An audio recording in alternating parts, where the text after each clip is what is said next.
என்னங்க செய்யறான்? அவன் திருட்டு வேலை செய்யறான், அவன் கள்ள கணக்கு எழுதுறான். நீ எழுத போறியா? போல நீ எழுத போறீங்களா? இல்லைங்க. இந்த உலகத்துக்குரிய ஐஸ்வர்யத்தை அவன் காமிக்கிறான். பிசாசு பாரு எப்படி, நீ எப்போ கார் வாங்க போற, நீ எப்போ இந்த பொருளை வாங்க போற, இப்படிப்பட்ட மகிமையெல்லாம் காமிச்சு என்ன பண்றானா, நம்மை வேற விதமா நடத்த பார்க்கறான். நேர்மையா நடக்கக்கூடிய நம்மை குறுக்கு வழியில் நடத்த பார்க்கறான். நான் சொல்றேன், அப்படிப்பட்ட வழிகளை விட்டு விலகுவீங்க அப்படின்னா தேவனோடு கூட வைக்கிற உறவு உங்களுக்குள்ள நீடித்து இருக்கும். அல்லேலூயா சொல்லுங்க பாருங்க.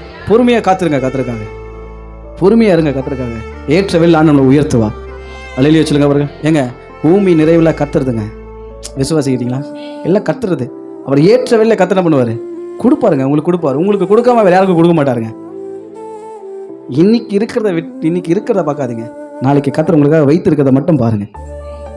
உலகத்தில் மேல இச்சை வைக்காதீங்க, உலகத்துக்குரிய ஆஸ்தி மேல இச்சை வைக்காதீங்க. ஆண்டவருக்கு தெரியுங்க நமக்கு என்ன வேணும்ன்றது. கத்த தெரியும். விசுவாசிங்க, நமக்கு என்ன வேணும் எல்லாம் ஆண்டவருக்கு தெரியும்.